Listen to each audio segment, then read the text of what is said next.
നമ്മളെ ശത്രുക്കൾ ചവിട്ടിത്താഴ്ത്തി പരാജയപ്പെടുത്താൻ വരുമ്പോൾ നമുക്ക് പ്രാർത്ഥിക്കാൻ പറ്റിയ ഒരു സങ്കീർത്തനമാണ് 57-ാം സങ്കീർത്തനം.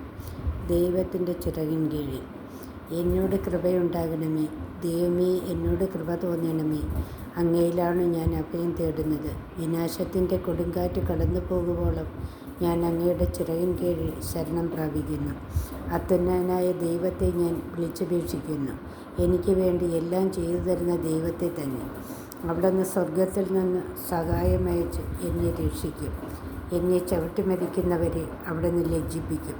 ദൈവം തൻ്റെ കാരുണ്യവും വിശ്വസ്തതയും അയക്കും. മനുഷ്യമക്കളെ ആർത്തിയോടെ വിഴുങ്ങുന്ന സിംഹങ്ങളുടെ നടുവിലാണ് ഞാൻ. അവയുടെ പല്ലുകൾ കുന്തങ്ങളും അസ്ത്രങ്ങളുമാണ്. അവയുടെ നാവുകൾ മൂർച്ചയുള്ള വാളുകളും. ദൈവമേ, അങ്ങ് ആകാശത്തിനു മേൽ ഉയർന്നു നിൽക്കണമേ. അങ്ങയുടെ മഹത്വം ഭൂമിയിലെങ്ങും നിറയട്ടെ. ആമേൻ.